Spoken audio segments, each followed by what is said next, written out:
Après 2 ans de travaux, la maison de Matteo, du nom de ce jeune garçon décédé d'une leucémie, vient d'ouvrir ses portes à Saint-Pierre-de-Chartreuse. Elle peut accueillir jusqu'à 3 familles. On n'a plus Arlette Laguillet, mais on a Chantal Gomez pour faire entendre le camp des travailleurs et travailleuses. La candidate de lutte ouvrière pour la région était de passage à Grenoble. Et puis faites entrer un petit bout de montagne chez vous. Sur tableau, toile et posters, Alexandre Jaubert dessine en noir et blanc des vues de la Chartreuse, de Baldonne, du Vercors, du Trièves et même d'ailleurs. Bonsoir à tous, ravi de vous retrouver dans ce JT du mardi 1er juin 2021. Toutes les heures à partir de 18h, l'essentiel de l'actualité du Grand Grenoble. La tuile pour Éric Piolle. Le maire de Grenoble a été entendu en garde à vue ce matin dans les locaux de l'antenne de la police judiciaire de Valence. Dans le cadre de l'enquête préliminaire sur des soupçons de favoritisme des services de la ville de Grenoble au bénéfice de Fusée, l'association qui s'était vue attribuer l'organisation des éditions 2015 et 2016 de la Fête des Tuiles pour la somme de 123 000 € pour la première et 128 000 pour la seconde. La question c'est de savoir si la ville aurait dû ou non dans ce cadre procéder à une publicité et mise en concurrence. Une plainte déposée par 2 Grenobloises avait été jugée irrecevable en 2020 par le procureur de la République de Grenoble. Cette année, conditions sanitaires obligent, la fête des Tuiles est remplacée par des balades des Tuiles du 5 au 7 juin, un parcours art historique dans la ville. Et à 18h, Éric Piolle n'était toujours pas sorti de garde à vue. Le maire de Grenoble est candidat aux élections régionales en position non éligible sur la liste de la candidate écologiste aux élections régionales Fabienne Grébert. Lutte ouvrière est également en lice pour tenter de ravir la présidence de la région aux Républicains Laurent Wauquiez. La tête de liste régionale Chantal Gomez était de passage à Grenoble. En compagnie de plusieurs colistiers isérois, elle a présenté ses axes de campagne pour faire entendre le camp des travailleurs et travailleuses. Notre liste s'intitule « Faire entendre le camp des travailleurs ».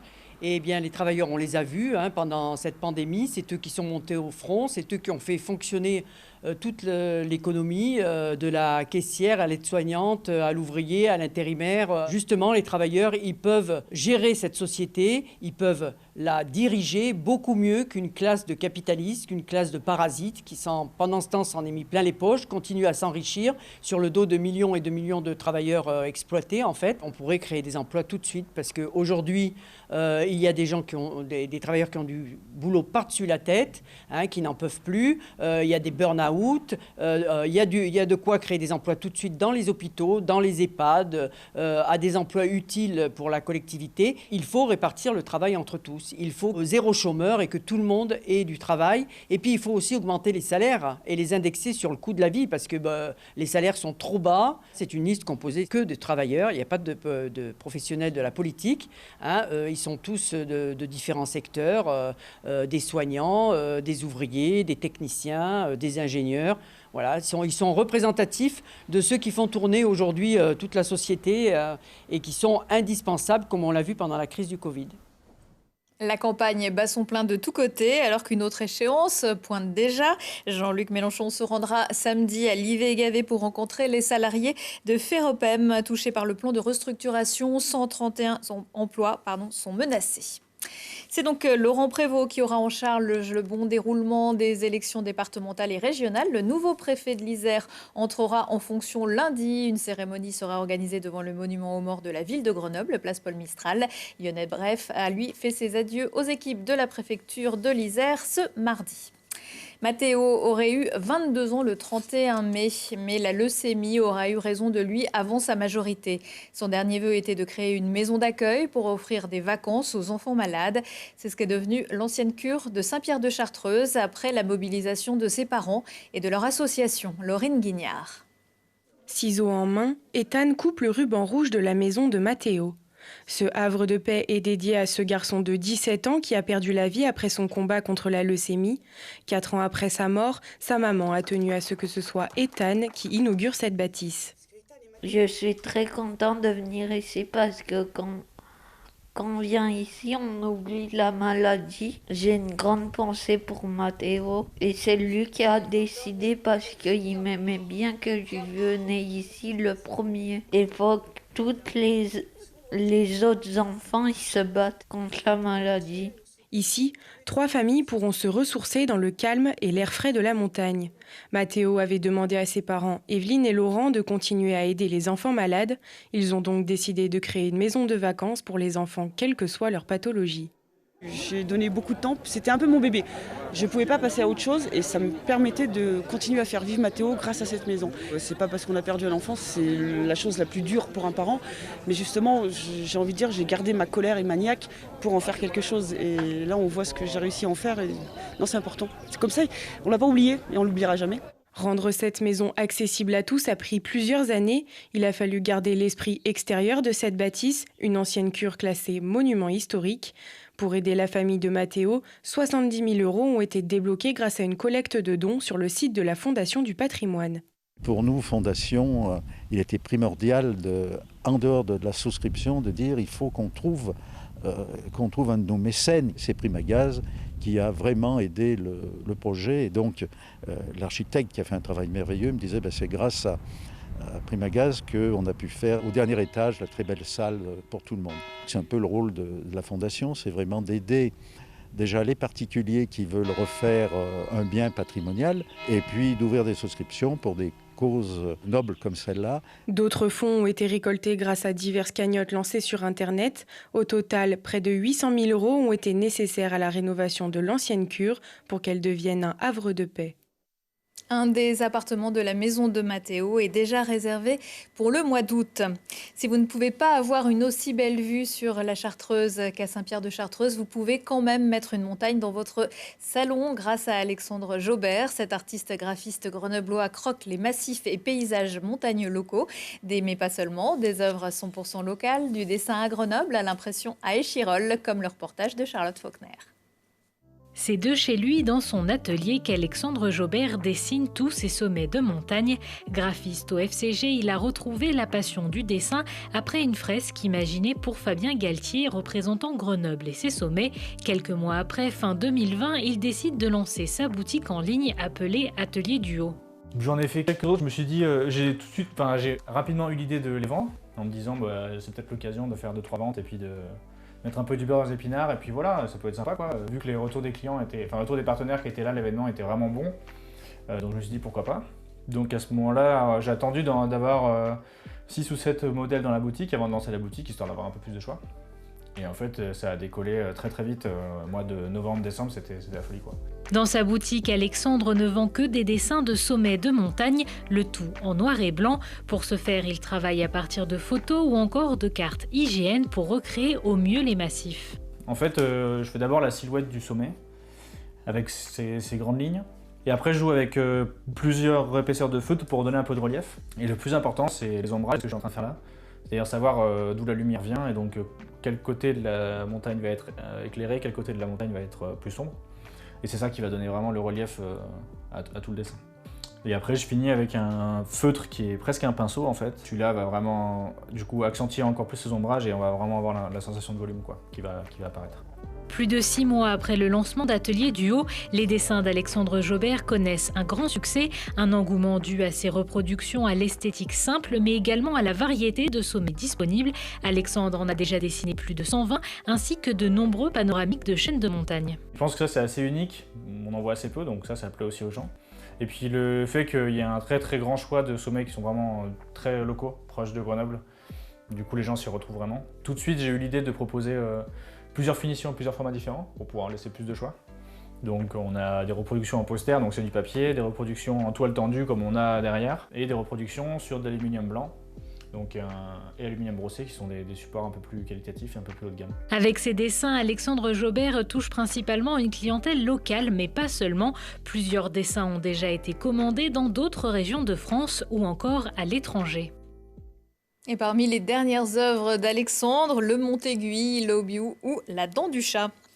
Il y aura du lourd la saison prochaine dans les cages des Brûleurs de Loups. Le club grenoblois de hockey sur glace vient de signer un contrat de 2 ans avec Jakub Stepanek. Le Tchèque, membre de l'équipe championne du monde en 2010, aura 35 ans à la fin du mois. Il a également passé plusieurs saisons au haut niveau, non seulement dans son pays, mais aussi en Suisse ou en Finlande. Pour le président des Brûleurs, Jacques Rebaud, c'est le signe d'une volonté claire, celle de soulever de nouveau la Coupe Magnus. Se réinventer pour préserver la nature, c'est le thème de la 3e journée pour la paix économique organisée par la chaire économique de Grenoble École de Management ce jeudi 3 juin. Dominique Steller, bonsoir. Bonsoir. Et vous êtes titulaire de cette chaire paix économique, mindfulness et bien-être au travail. La première question que j'ai envie de vous poser, c'est quoi la paix économique ? Alors, c'est quelque chose qui a bougé, mais le point de départ en 2008, c'était une vraie insupportation contre la guerre économique, le langage de la guerre économique et cette espèce de croyance en une vérité qu'on ne peut pas faire autrement et que forcément l'activité économique doit dégrader la personne, fatiguée, la rendre souffrante, dégrader la nature, puisque le thème de cette fois-ci sera sur la nature. Et ce point de départ là nous a fait simplement poser la question à 2 chercheurs en se disant tiens, mais est-ce qu'il y a des choses qui viendraient en contrepoint de l'idée de guerre économique qu'on pourrait appeler la paix économique, ça s'est simplement créé comme ça.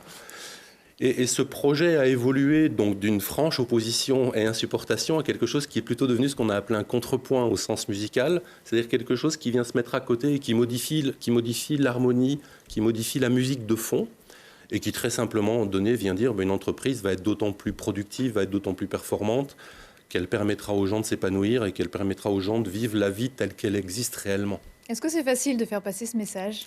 Non, c'est pas facile. Je crois que le point central, il est vraiment sur cette espèce de, là aussi, cette forme de croyance que parce qu'on est en train de parler de quelque chose de très positif, il y aurait du soupçon derrière. Soit un soupçon qu'il n'y aurait pas d'effort, alors que dans paix économique, il y a forcément effort. La paix est finalement quelque chose qui demande beaucoup plus d'effort que l'agression. Si vous étiez en colère contre moi, ça serait certainement bien plus dur pour moi de vous dire allez-y, expliquez-moi pourquoi, que soit de fuir ou de vous agresser en retour.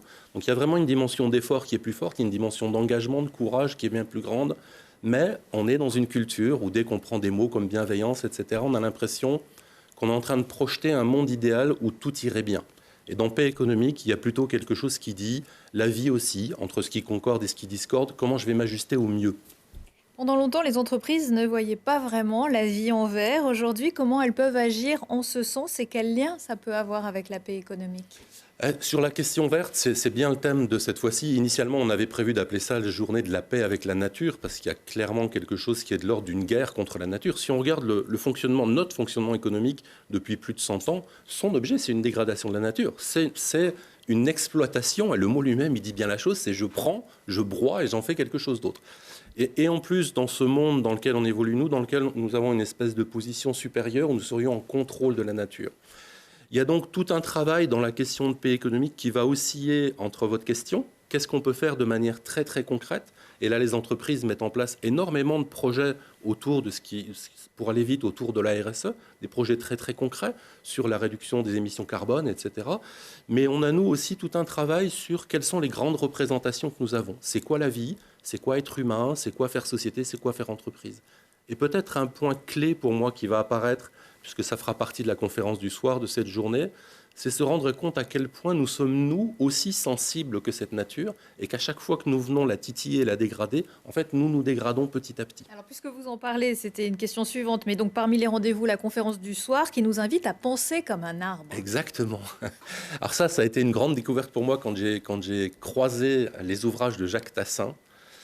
Jacques Tassin, si je vais un peu vite, qui est un spécialiste d'écologie, d'agronomie, la question qu'il pose, c'est simplement de dire arrêtons de nous voir comme des gens supérieurs à la nature qui seraient hors de la nature. Nous faisons partie de la nature, nous sommes des êtres sensibles d'un point de vue biologique, d'un point de vue physiologique, d'un point de vue psychologique et émotionnel, autant que le sont les arbres.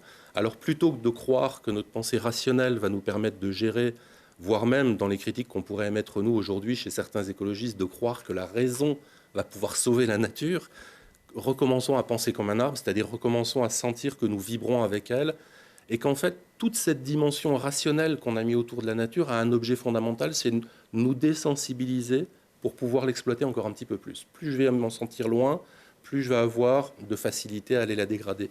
Plus quelqu'un comme Jacques Tassin nous pousse à penser comme un arbre, c'est-à-dire à ressentir qu'on est nous aussi sensibles à ça. J'ai souvent un exemple qui me traverse l'esprit.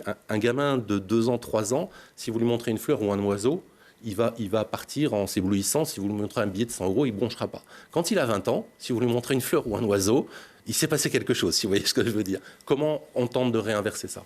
Alors, parmi les grands rendez-vous, est-ce que vous pouvez nous en donner d'autres ? Alors, vous devez accueillir Éric Piolle. Oui, à l'ouverture. Voilà, il sera en pleine forme jeudi, je pense. Tout à fait. À l'ouverture, nous avons Éric Piolle, mais aussi Monsieur Ferrari, le président de la métro, et Olivia Grégoire, la secrétaire d'État à l'économie sociale et solidaire, qui nous enverra gentiment une vidéo parce qu'on l'a prévenu un petit peu tard. Mais en tout cas, l'ouverture va être là avec Loïc Roche, DG de l'école, bien entendu, et Camille Etienne, qui l'activiste française, jeune étudiante, voilà, à qui on a demandé de venir nous dire comment il fallait qu'on bouscule, en fait, parce qu'il y a vraiment un travail à bousculer. Ensuite, la journée va se dérouler avec un ensemble de 9 ateliers qui vont prendre des sujets complètement différents de la société à mission, avec M. Jacquia, qui est le président des sociétés à mission aujourd'hui, à la question de l'eau et de la sauvegarde de l'eau, avec Veolia, mais aussi avec le général de Romémont, qui a créé une ONG sur l'eau dans le Sahel, avec des activités, en fait, autour de tout ce qui concerne les maléfices que l'entreprise peut créer à la nature, tout en nous faisant croire qu'elle ne fait que des bénéfices. Ah oui, il y a encore un petit peu de boulot. Une dernière petite question très rapidement. Vous êtes un ancien officier pilote de chasse de l'aéronautique navale. En quoi cette expérience vous aide dans vos fonctions actuelles ?